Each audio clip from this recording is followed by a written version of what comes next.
তো আজকে next day. তো আজকে আমি শোল্ডার আর ট্রাইসেপ খাটবো। তো দেখতেই পাচ্ছ শোল্ডার প্রেস মারবো। তো শোল্ডার প্রেস 4 সেট 12টা মারবো।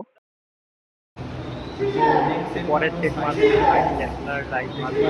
তো এটাও 4টে সেট মারবো টোটাল। তো ব্যাস মারি। এটা হচ্ছে রিয়ার ডেল মার্মরিং সেট। তো দেখো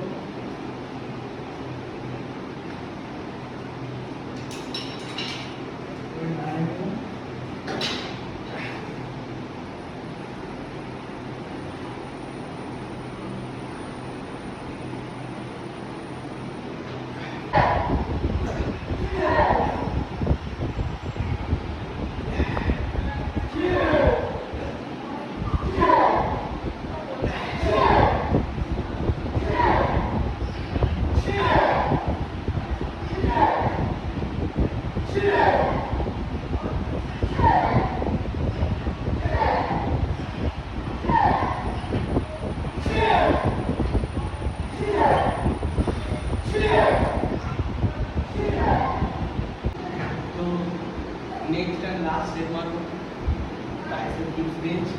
ठीक है, डिप्स बेंच मारो तो मैच अब तो बड़ा डिप्स सेट।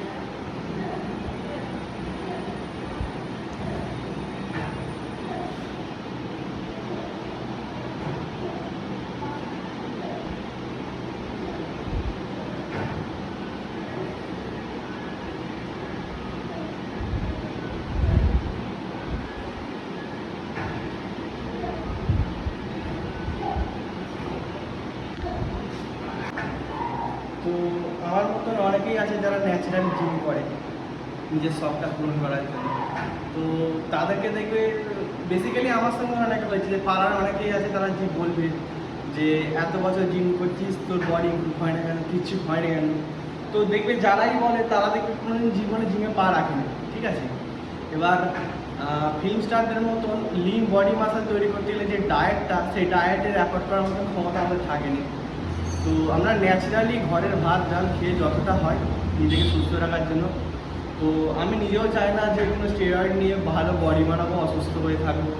তো ওরকম বডি বানানোর দরকার নেই। আমি 70-80 বছর অবধি ভালো ফিট থাকতে চাই, এইটুকুনি। তো সেই হিসেবেই তোমরা মোটামুটি ন্যাচারালি যারা জিম করো জিম করতে পারো, অসুবিধা নেই। তো ডিম মাছ মাংস অতটা হয় অতটা খেয়ে করবে, অতটা খেয়ে গেইন করো। ঠিক আছে, ভালো রাখার জন্য। আর কাটিং বডি আনার মতন যে স্টেরয়েড নিয়ে বডি বানানো নিয়ে দেখাবার জন্য ইনস্টাগ্রামে রিল বানাবার জন্য ওসব কোনো বডি দরকার নেই। তুমি সুস্থ থাকার জন্য বডি বানাও, খাও দাও, জিম করো, রান করে ব্যায়াম করো, ব্যাস এইটুকুনি।